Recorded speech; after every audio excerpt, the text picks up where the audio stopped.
All right, let's talk some Lions offense here. The Lions offense seemingly is doing very good. Now, the defense, maybe that's another story, but I want to talk about what the offense did. How is it really this good, or was it just them playing Seattle, or maybe a combination of both? I think probably a combination of both in this one. I think that, definitely playing the Seahawks helped, and it also seemed like they had a good game plan to beat Seattle. Like a play like this, Seattle was playing their favorite coverage, cover 3 zone. I know they like to talk about the small adjustments they'll make, so they're not just playing cover 3 zone every play, but they're still playing a lot of cover 3 zone. They still are one of the teams left in football with kind of a base coverage, and if you know that you're going to go up against cover 3 zone, there are ways that you can, game plan to beat that type of coverage, and that's what they're doing here. Where there's only one wide receiver lined up to Goff's left.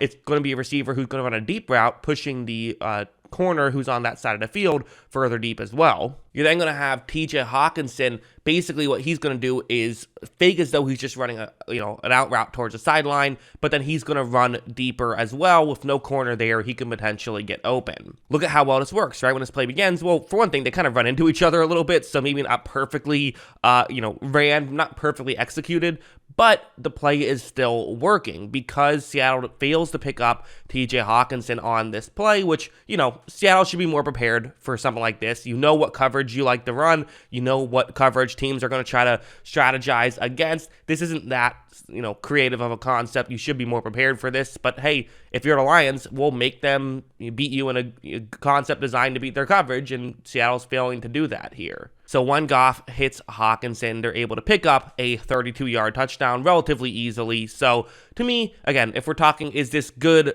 defense or not good? It's definitely not good defense. Is this the defense's fault for this happening, or is it the offense's credit for this happening?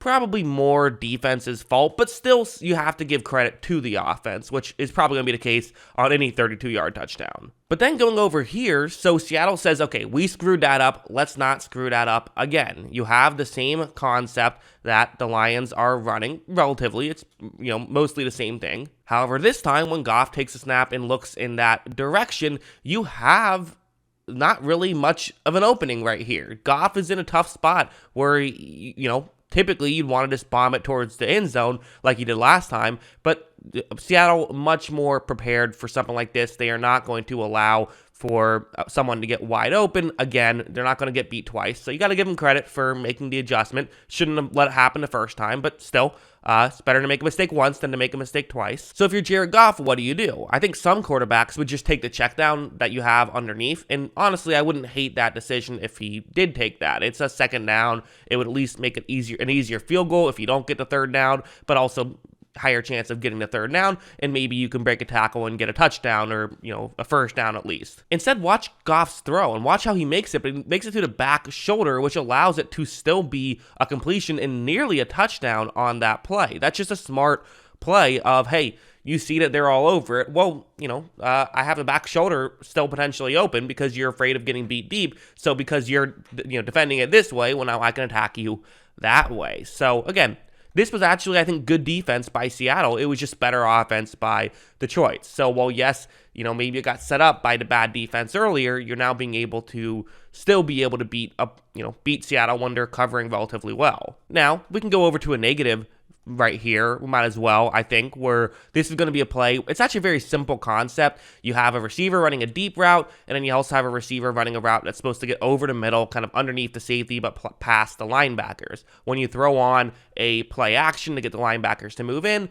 this over the middle route is the one that you're trying to get open, and it's a good concept that can get a route open relatively consistently. So watch, Goff takes a snap, Goff runs the play action, and Goff looks down the field, and you have again, you have an opening right here. I can see why Goff makes this throw. If I'm being honest, if I'm sitting there and I see this, I'm probably recommending Goff to make this throw. The issue is this throw's a bit behind, but it's also a great defensive play. And maybe it could have even been a better job by Hawkinson of closing out and being able to make the grab. You could definitely make that argument if you wanted to. But really, I kind of just think this is a good defensive play, which, happens, but it's obviously very unfortunate for Goff and for the Lions offense. The offense is playing so well, you can't spot Seattle another 7 points. That makes it really difficult to come back from. So that definitely sucked. Obviously, the offense, what they did good outweighed what they did poorly, but, definitely a mistake by Goff, but also probably shouldn't have resulted in as disastrous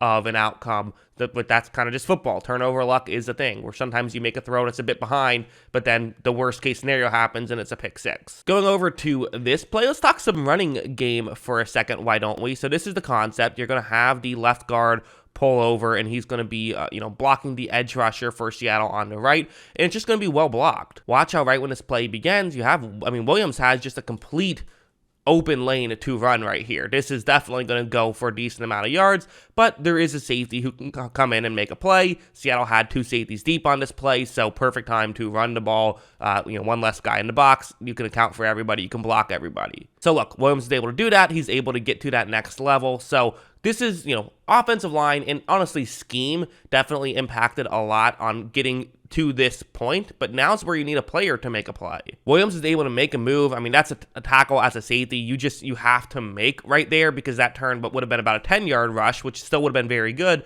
into an explosive touchdown run.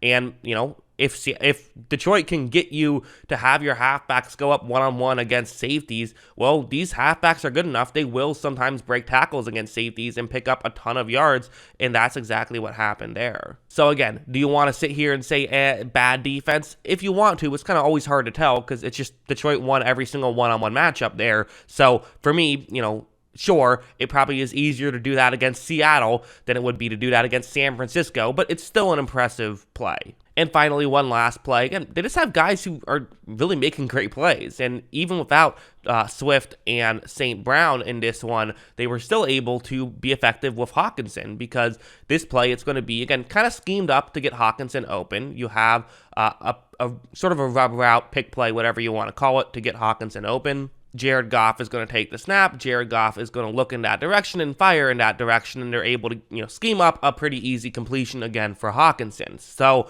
you might be saying, man, you already said that the first big Hawkinson play was schemed up. Now you're saying this one's schemed up. Are you not giving him any credit? Well, no. Here is where the credit is going to come in massively for Hawkinson. Watch him break one tackle and then get around another tackle, and he's just going to go off, and he's going to end up getting a touchdown on this play. Having guys who can do that kind of stuff, not a touchdown, got tackled at the 5, but close to a touchdown on that play. Having guys who can do this is just, it completely breaks the game at times.